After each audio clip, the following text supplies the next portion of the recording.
하나님께서 2025년 새해를 우리에게 허락해 주시고 신년 감사 예배에 복된 자리로 인도해 주셨습니다.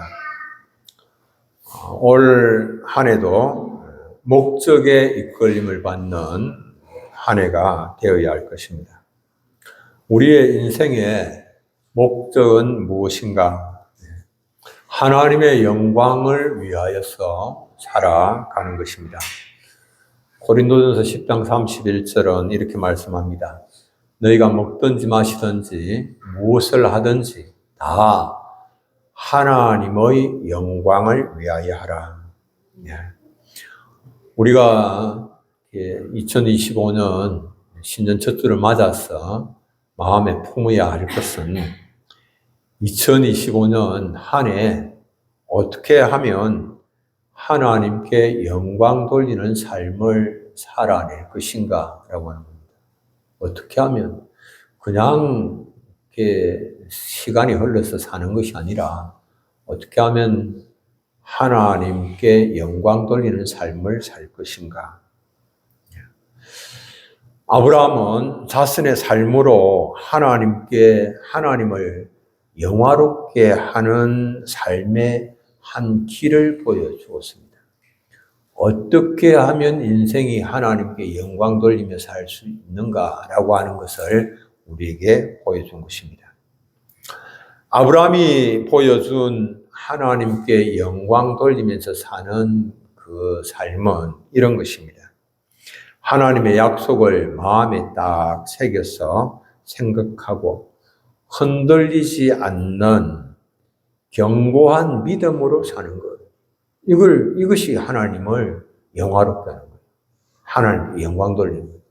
우리가 믿음 생활을 한다면서 자꾸만 이리 흔들리고 저리 흔들리고 이건 하나님을 영화롭게 하지 못하는 거예요.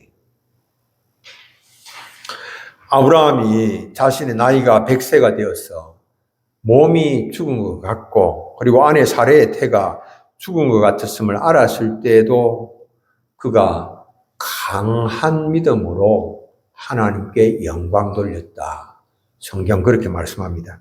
로마서 4장 19절에서 20절 함께 한번 읽어보겠습니다. 그가 100세나 되어 자기 몸이 죽은 것 같고 사라의 태가 죽은 것 같음을 알고도 믿음이 약하여지지 아니하고 믿음이 없어 하나님의 약속을 의심하지 않고 믿음으로 견고해져서 하나님께 영광을 돌리며 아멘. 어떻게 하나님께 영광 돌렸는가? 믿음으로 견고하여져서 하나님께 영광 돌렸다. 이렇게 말씀합니다. 우리가 올 한 해 어떻게 하나님께 영광 돌리는 삶을 살아낼 수 있을 것인가? 우리의 연약한 믿음이 견고하여질 때에 하나님께서 영광을 받으신다라고 하는 겁니다. 하나님의 약속을 받았다고는 하지만은 인간적인 생각과 판단으로는 지금 불가능하게 여겨지는 그 일을 믿는다라고 하는 그건 쉽지가 않는 그런 것이죠. 아브라함 자기 자신이 자기 몸 상태를 너무 잘 아는 거예요. 자기 몸 지금 아들을 낳을 수 있는 그런 몸이 아닌 겁니다. 자기 아내의 상태도 너무 잘 아는 겁니다. 아내의 태가 이미 다쳤습니다. 그런데 그럼에도 불구하고 하나님께서 내년 이맘때에 아들이 있을 것이다 이렇게 말씀을 하시니까 이걸 어떻게 해야 됩니까? 하나님께서 말씀하시니까 이걸 이제 받는 거예요. 아브라함은 자기 생각에는 자기 판단에는 불가능한 일임에도 불구하고 하나님의 약속의 말씀을 믿었습니다. 전능하신 하나님께 능치 못하신 것이 없다라고 하는 것을 믿었습니다. 전능하신 하나님. 아브라함은 약속을 의심하지 않는 믿음으로 자신의 믿음을 입증을 했습니다. 자기 믿음이 어떤 것인가? 하나님의 약속을 전혀 의심하지 않는 겁니다. 그러니까 오늘 본문 1절, 2절은 이렇게 말씀합니다. 여호와께서 말씀하신 대로 사라를 돌보셨고, 하나님은 말씀하신 대로 행하시는 하나님. 말씀하신 대로 사라를 돌보셨고, 여호와께서 말씀하신 대로 사라에게 행하셨으므로, 하나님 말씀하신 그대로 행하시는 분입니다. 말씀하신 그대로.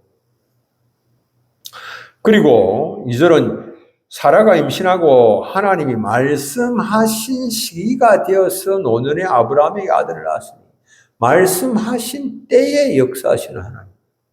말씀하신 때, 말씀하신 시기, 그때에 역사하시는 하나님이시다라고 하는 겁니다. 그래서 아브라함은 자기 생각과 자기 판단에, 자기의 경험에, 자기의 지식에 불가능하고 이루어지지 않는 그런 것이지만은 하나님의 약속의 말씀이기 때문에 그걸 그대로 받은 거예요. 그래서 그 믿음으로 하나님께 영광을 돌렸습니다. 그 믿음으로. 그 믿음은 금보다도 귀한 참된 믿음이에요. 금보다도 귀해요, 그 믿음은. 너무나도 귀한 믿음이죠. 우리가 믿는다라고 말을 하면서 핍박이 있을 때에 견뎌내고자 하는 몸부림이 없다. 그러면 그게 참 믿음이라고 말할 수가 없어요. 말은 믿는다라고 하지만 조금만 어려움이 있으면 믿음부터 내팽개쳐버리는 것, 이걸 누가 참 믿음이라고? 하나님께서 그것을 참 믿음이라고 말씀하실까요? 고난의 터널을 만났다고 해서 절망하고 포기한다면 그걸 진정한 믿음이라고 말할 수 있겠습니까? 여러분들은 보시기에 그걸 진정한 믿음이라고 말하겠습니까? 사람이 봐도 진정하지 못한데 하나님 보실 때 그걸 진정한 믿음이라고 인정을 하시겠느냐라고 하는 겁니다. 믿는다고 하면서도 유혹이 올 때에 그 유혹 앞에서 조금도 망설임도 없고 주저함도 없이 그 유혹의 미끼를 덥석 물어버린다면 이게 하나님을 기쁘시게 하는 믿음이라고 할 수가 있겠습니까? 성경은 뭐라고 말씀하십니까? 믿음을 지키기 위한 치열한 몸부림이 있어야 된다라고 말씀합니다. 여러분들 믿음을 지키기 위하여 얼마나 몸부림 쳐봤습니까? 믿음을 저버리지 아니하기 위하여서 얼마나 예수 보셨습니까? 히브리서 12장 4절은 이렇게 말씀합니다. 너희가 죄와 싸우되 아직 피 흘리기까지는 대항하지 아니하고, 주님 우리에게 묻습니다. 죄의 유혹과 맞서서 그것을 극복하기 위하여서 얼마나 치열하게 싸워본 적이 있느냐, 주님 물으시는 겁니다.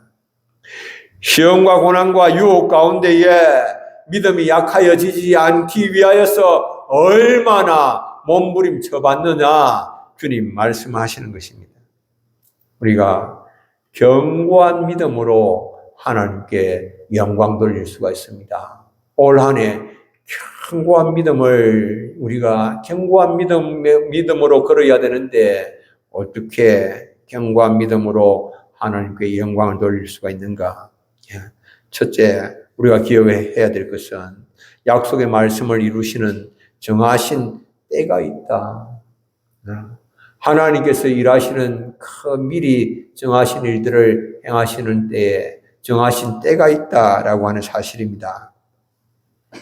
오늘 말씀 창세기 21장 2절, 사라가 임신하고 하나님의 말씀하신 시기가 되어 노년에 아브라함에게 아들을 낳으니, 말씀하신 시기가 되어서 하나님께서 약속하신 일을 이루셨죠.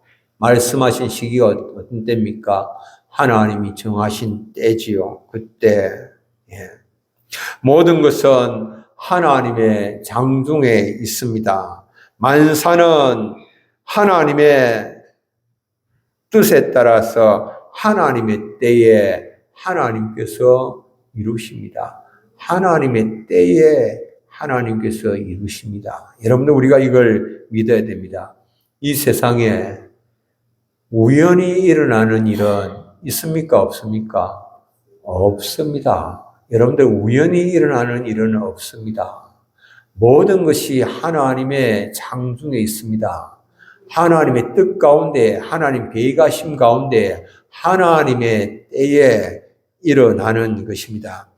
피조물 중에 우연히 생긴 것은 없습니다. 하나님께서 미리 정하신 그 때에 하나님의 뜻에 따라서 모든 일들이 진행이 되는 것입니다. 고린도전서 2장 7절 오직 엄밀한 가운데 있는 하나님의 지혜를 말하는 것으로서 곧 감추어졌던 것인데 하나님이 우리의 영광을 위하여 만세전에 미리 정하신 것이라.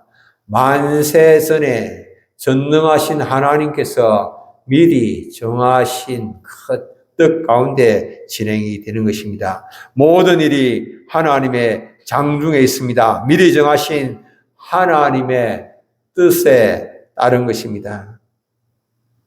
지금까지 우리의 인생에 일어난 일들 가운데서 하나님의 뜻과 상관없이 우연히 일어난 일 없습니다. 하나님께서 행하신다라고 하는 것, 그것 내가 분명히 이것을 믿으면 두려운 것이 없습니다. 두려워할 일이 없습니다. 우리가 어려움을 만났을 때에 이런 생각들을 가집니다. 지금까지는 그냥 우연히 큰 문제 없이 지나왔지만은 이제 앞으로가 문제다. 이렇게 생각을 하죠. 그러면서 걱정하고 염려합니다. 여러분들 지금까지의 일과 마찬가지로 앞으로의 모든 일들도 하나님의 장중에 있고 하나님께서 다 주장하십니다. 여러분들 이거 믿으셔야 됩니다. 우연히 어찌하다 보니 생기는 일이 아닙니다. 모든 것이 하나님의 장중에 있습니다. 미리 정하신 때에 하나님의 그 뜻에 따라서 하나님께서 이루신 것이지요. 만세전에 정하신 하나님의 기쁘신 뜻을 따른 것이 아니라고 생각하는 사람들은 어찌 하다 보니 우연히 지내왔지만은 앞으로가 문제다 염려하는 것입니다. 여러분들 염려할 일이 아닙니다. 누군가가 해변을 거닐다가 모래 속에서 시계를 하나 발견을 했습니다. 그 모래 속에서 발견한 그 시계가 우연히 그 시계가 만들어졌을 것이다. 그렇게 생각하는 사람은 아무도 없겠죠. 해변에서 몽돌을 잘생긴 몽돌을 발견을 했다라고 한다면 그건 우연히 파도에 깎이고 세월이 흘러서 그런 몽돌이 만들어졌다라고 그렇게 생각을 할 수가 있겠지만 복잡한 이 구조물의 결합체인 시계가 저절로 생겨났다. 그렇게 생각하는 사람은 없겠죠. 누군가가 그 시계를 만들었기 때문에 그 시계가 생겨난 것이죠. 그 시계와 비교되지 않을 정도로 훨씬 더 복잡하고 정교한 인간 아닙니까? 사람 아닙니까? 이게 그냥 저절로 만들어졌을 수가 있습니까? 결코 그럴 수가 없는 거죠. 말이 안 되는 거죠. 하나님께서 창조하셨죠. 하나님께서 사람을 창조하실 때 만세전에 정하신 기쁘신 뜻을 따라서 창조하셨죠. 하나님 만들다 보니까 그냥 우연히 사람을 만드신 것이 아니죠. 하나님의 형상을 따라서 하나님의 영광을 위하여서 살아가도록 하나님께서 사람을 창조를 하신 것이지. 하나님이 정하신 때에 창조의 목적이 이루어지는 것입니다. 우리를 통하여서. 하나님의 계획 가운데에 하나님께서 그러므로 우리를 이끌어 가시는 것이죠. 우리의 죽고 사는 것이 하나님의 장중에 있습니다. 무엇을 먹고 무엇을 마시고 무슨 옷을 입고 살아야 될지 걱정할 일이 아닙니다. 하나님 그것 염려하지 말라라고 말씀하십니다. 그 모든 것이 우리에게 있어야 할 줄을 하나님께서 아신다라고 말씀을 하십니다. 그리고 우리는 먼저 하나님의 나라와 하나님의 의를 위하여서 살라 이렇게 말씀하십니다. 마태복음 6장 33절 함께 한번 읽겠습니다. 너희는 먼저 그의 나라와 그의 의를 구하라. 그리하면 이 모든 것을 너희에게 더하시리라. 아멘. 하나님께서 우리를 만드신 목적이 무엇인가 하는 것을 생각하면서 먼저 하나님의 영광을 구하면서 살라라고 하는 겁니다. 그러면 하나님께서 우리에게 있어야 할 바 그 모든 것 아시기 때문에 하나님이 공급하신다라고 하는 겁니다. 지금까지 하나님께서 함께 하셔서 우리를 여기까지 인도하셨는데 그분이 눈이 시퍼렇게 뜨고 살아 계시는데 그 하나님 이제는 나와 함께 하시지 아니하시는 것처럼 그렇게 두려워하고 염려하지 말라라고 하는 겁니다. 여러분들, 제가 참 지금까지는 이렇게 살아왔는데 앞으로 어떻게 할까? 이런 생각들을 가지는 저 자신의 모습을 돌아보면 참 부끄러운 거예요. 하나님 앞에서. 하나님이 살아계시고 하나님 역사하시고 하나님 오늘 여기까지 인도하셨는데 왜 걱정하고 염려하고 두려워하냐라고 하는 겁니다. 앞으로도 내가 하나님 부르심의 목적을 따라 살아간다면 하나님께서 모든 것들을 다 공급하실 것이고 하나님 우리를 지키실 것이고 보호하실 것이고 인도하실 것인데 왜 두려워하냐라고 하는 겁니다. 왜 염려하냐라고 하는 겁니다. 두 번째로는 성령의 능력을 힘입어야 됩니다. 성령의 능력을. 말씀대로 행하시는 하나님을 경험하기를 원한다면 하나님의 능력을 힘입어야 됩니다. 히브리서 11장 11절 우리 함께 한번 읽겠습니다. 믿음으로 사라 자신도 나이가 많아 단산하였으나 잉태할 수 있는 힘을 얻었으니 이는 약속하신 이를 미쁘신 줄 알았음이라. 아멘. 단산하였는데 태가 닫혔는데 문이 닫혔는데 어떻게 아들을 낳게 되었느냐라고 하는 겁니다. 어떻게 낳게 되었습니까? 잉태할 수 있는 힘을 얻었다. 누구로부터?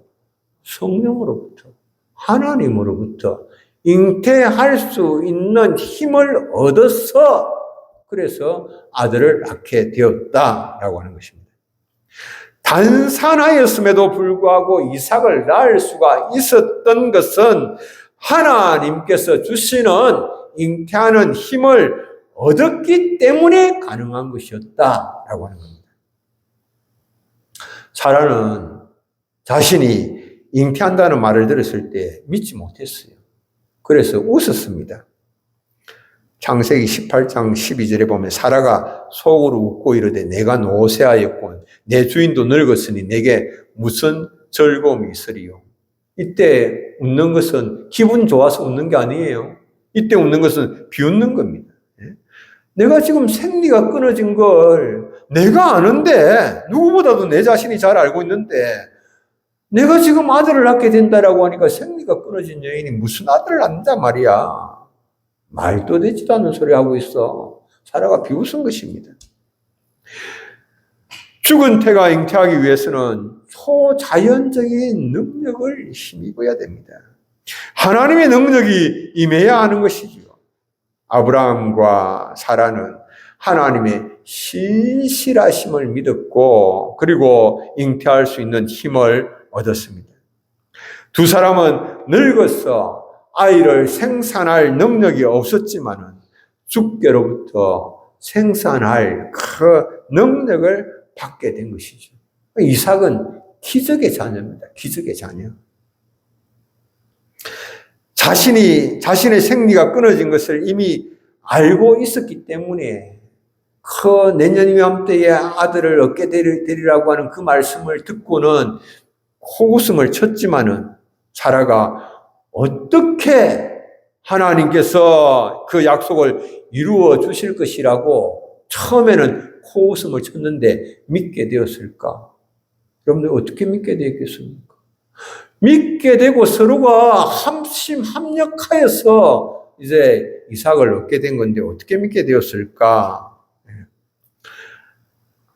이렇게 성경에서 어떻게 믿게 되었을까라고 하는 것을 말씀은 하고 있지 않지만 아브라함은 그것을 믿었지요. 그래서 아브라함의 믿음의 영향을 받아서 하나님께서 약속하신 그것을 사라도 믿게 된 것이지요. 믿음의 조상 아브라함은 불신앙의 사라에게로 끌려간 것이 아니라 믿음의 경고에 있어서 사라에게 믿음의 선한 영향력을 흘러보냈고 그리고 믿음으로 사라를 온전히 세운 것입니다. 그래서 기적의 아들 이삭을 보게 된 것이죠. 자라는 아브라함의 믿음을 보면서 하나님께서 약속을 이루실 신실한 분이시다라고 하는 것을 믿게 되었고 잉태할 수 있는 힘을 얻게 된 것입니다. 바로 이것이 기독교 신앙의 핵심입니다. 핵심. 죽은 태에서 잉태하여서 아들을 낳는 것이 기독교 신앙의 핵심입니다. 죽은 태에서 아들이 나오는 거예요. 죽은 태에서. 죽은 몸에서 아들이 나오는 것, 이것이 기독교 신앙의 핵심이죠. 동침하지 않았지만 하나님의 능력으로 아들을 낳는 그것이 기독교 신앙의 정수입니다. 전혀 남자를 알지 못해요. 동침하지를 않았어요. 마태복음 1장에는 보면 아들을 낳기까지 동침하지 아니하더니 낳음에 이름을 예수라니라. 마리아가 남자를 알지 못해요. 남자와 동침하지 않았어요. 그런데 성령으로 잉태한 것이지요. 그리고 아들을 낳았죠. 이것이 기독교 신앙의 정수입니다. 이것이 기독교 신앙의 핵심입니다. 이것을 우리가 믿는 것입니다. 전능하신 하나님을 우리가 믿는 것이죠. 죽은 몸이지만 하나님께서 소생케 하심으로 이삭이 태어난 것입니다. 아브라함은 죽은 몸이에요. 사라의 태는 죽었어요. 문이 다 닫혔어요. 하나님께서 살려주실 때에 죽은 몸이 살아나는 역사가 일어나고 동침하지 않았지만은 성령의 능력으로 잉태하게 되는 것입니다. 여러분들 볼까요? 우리가 다 죽은 자들입니다. 죄와 허물로 우리가 다 죽은 자들입니다. 죽은 우리가 어떻게 거듭나는 역사가, 새 생명을 얻는 역사가 어떻게 일어날 수 있습니까? 죽은 우리가. 우리의 힘으로는 불가능하죠. 내가 그냥 조금 마음 먹고 선하게 살고 착하게 삶으로 인하여서 내가 거듭날 수가 있는 일입니까? 전혀 그렇지 않아요. 성경은 우리를 뭐라고 말씀하십니까? 허물과 죄로 죽었던 자다. 에베소서 2장 1절 2절. 그는 허물과 죄로 죽었던 너희를 살리셨도다. 그때 너희는 그 가운데서 행하여 이 세상 풍조를 따르고 공중의 권세 잡은 자를 따랐으니 곧 지금 불순종의 아들들 가운데서 역사는 영이라. 허물과 죄로 죽은 자의 특성, 허물과 죄로 죽은 자의 특징, 성경이 말씀하고 있습니다. 뭡니까? 세상 풍조를 향하여는 살아있는 자. 세상 풍조에 향하여 살아있어서 세상 풍조를 따라가는 자입니다.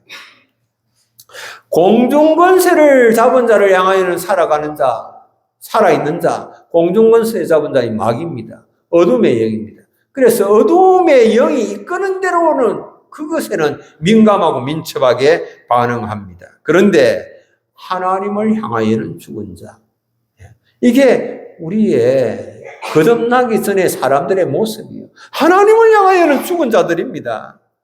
육체적, 도덕적, 정신적으로는 살아있을지 모르지만은 영적으로 죽은 자다라고 하는 말입니다. 영적으로 죽은 자. 영적으로 죽은 자가 어떻게 살아날 수가 있느냐? 우리가 새 생명을 얻고 거듭나는 것은, 중생하는 것은, 그것은 오직 성령의 역사로만 가능한 일이지요. 성령의 은혜로만 일어날 수 있는 그런 일입니다. 우리가 그러므로 이제 성령의 역사로 거듭났어. 그때는 우리가 이 세상 풍조를 따랐고 공중권세자를 잡은 자를 따랐지만은 지금은 세상 풍조를 향하여서는 이제는 죽은 자요. 그리고 공중권세 잡은 자를 대적하는 자요.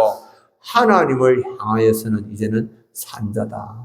우리가 이제 2025년 한 해를 그렇게 살아가야 됩니다. 자꾸 세상에 대하여서 반응하고 세상의 유혹에 대하여서 거기에 대해서 막 민감하고 민첩하게 유행에 대하여서 풍조에 대하여서 그 붙잡혀서 마음 끌려 살아가는 것이 아니라 하나님에 대하여서 성령의 음성에 대하여서 우리의 귀가 열리고 성령의 인도하심을 우리가 구하면서 살아가는 삶, 그것 하나님을 기쁘시게 하는 삶이죠. 세 번째로는 하나님께는 능치 못함이 없음을 믿어야 됩니다. 하나님께 능치 못함이 없습니다.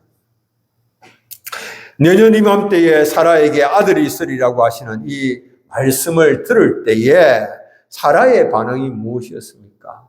사라의 반응은 이것입니다. 내가 늙었는데 어떻게 아들을 낳으리요?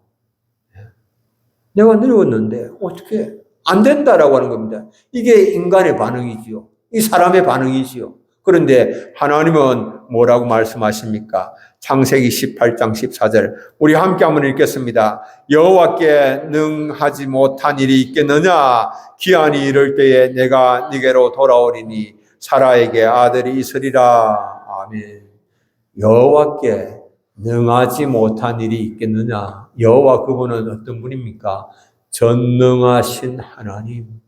전능하신 하나님께 능하지 못한 일이 있겠느냐? 이렇게 우리에게 말씀하시는 것입니다. 늙어서 죽은 몸과 태를 살리시는 부활의 권능을 가지신 전능하신 하나님. 그분에게 능치 못한 일이 있겠느냐라고 하는 겁니다. 주의 천사가 마리아에게 임하여서 구세주의 어머니가 될 것을 알게 하셨을 때에 마리아가 보인 반응이 무엇이었습니까? 나는 남자를 알지 못하는데 어찌 이런 일이 있겠습니까? 그럴 때에 하나님의 말씀은 무엇이었습니까? 누가복음 1장 37절 함께 한번 읽습니다. 대저 하나님의 모든 말씀은 능하지 못하심이 없느니라. 아멘. 하나님의 말씀에 능치 못하심이 없습니다. 전능하신 하나님께서 말씀하시면 이루어지지 않는 일이 없습니다. 불가능이 없습니다. 죽은 태를 살리셔서 임신하게 하시는 하나님이신데 처녀가 잉태하여서 자녀를 낳게 하는 것, 이런 게 문제가 되겠습니까? 우리의 모든 문제, 지금 우리를 묶고 있고 결박하고 있고 우리를 고통스럽게 하는 이런 문제 주님께서 말씀만 하시면 다 풀어지는 거 아닙니까? 주님을 기쁘시게 하실 생각을 해야 됩니다. 믿음으로, 끝까지 믿음으로 나가야 됩니다. 새해 경제가 어렵고 여러 가지 지표가 어두운 전망을 보여주고 있습니다. 이 나라가 혼미한 그런 가운데 있습니다. 우리가 많은 염려를 하고 있습니다. 그런데 우리를 부르신 하나님은 우리에게 두려워하지도 말라라고 말씀하시고 염려하지 말라고 하시기 때문에 우리는 너무 두려움에 사로잡히고 염려하는 것은 합당치 않습니다. 이사야 41장 10절 우리 함께 한번 읽습니다. 두려워하지 말라 내가 너와 함께함이라 놀라지 말라 나는 내 하나님이 됨이라 내가 너를 굳세게 하리라 참으로 너를 도와주리라 참으로 나의 어려운 오른손으로 너를 붙들리라. 아멘. 우리가 다시 주께로 돌아가서 무릎 꿇고 회개하고 주님을 구하면 주님께서 우리를 긍휼히 여기시고 우리를 도우시고 우리를 붙들어 주시고 견고하게 다시 세워주실 것을 말씀을 하십니다. 우리가 절망의 어둠 속에 던져졌고 아무도 우리를 도울 자가 없을지라도 전능하신 하나님께서 우리를 도우십니다. 요나는 니느웨의 멸망을 외치라는 하나님의 명령을 거역하여서 다시스로 가는 배를 탔습니다. 다시스로 향하던 배는 바다 한복판에서 큰 폭풍을 만나서 깨질 위기에 처했습니다.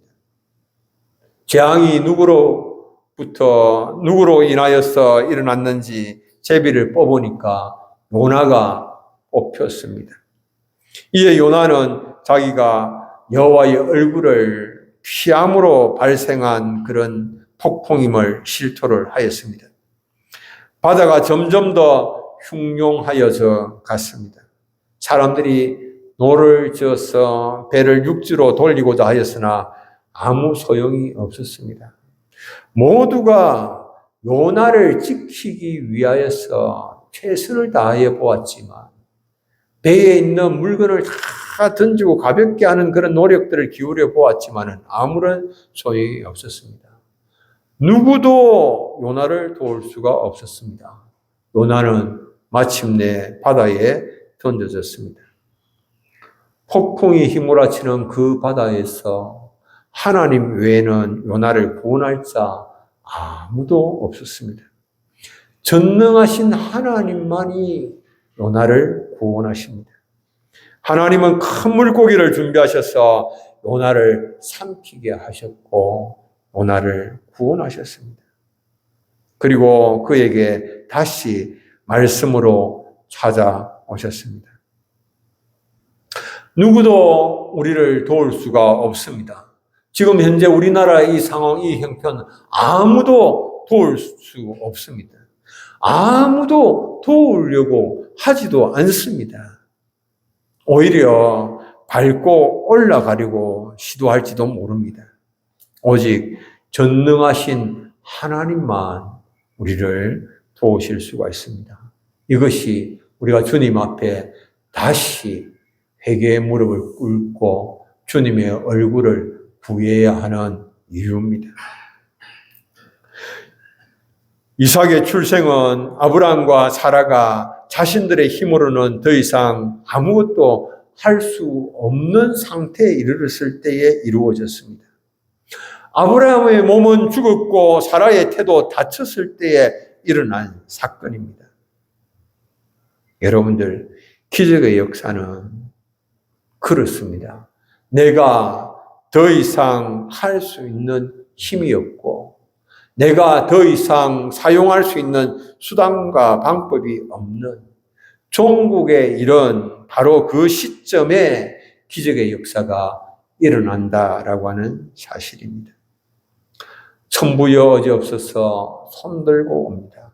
주님 앞에 나의 무능력을 고백하며 온전히 주님을 의지할 때에 하나님의 기적이 시작됩니다. 내 힘으로 하려고 하는 그런 육의 사람이 죽고 온전히 주님을 바라볼 때에 하나님의 기적의 역사가 일어나는 것입니다. 우리 인간적인 수단 방법을 강구하는 것이 더 매력적인 것처럼 보이고 더 분명할 것 같지만은 그러나 우리가 그런 것을 내려놓을 때에 하나님의 기적이 시작된다. 성령의 능력을 힘입어서 하나님의 기적을 또 2025년에 경험하시는 우리 사랑하는 성도님들 다 되시기를 축복합니다. 우리 찬송 한 장 부르겠습니다. 546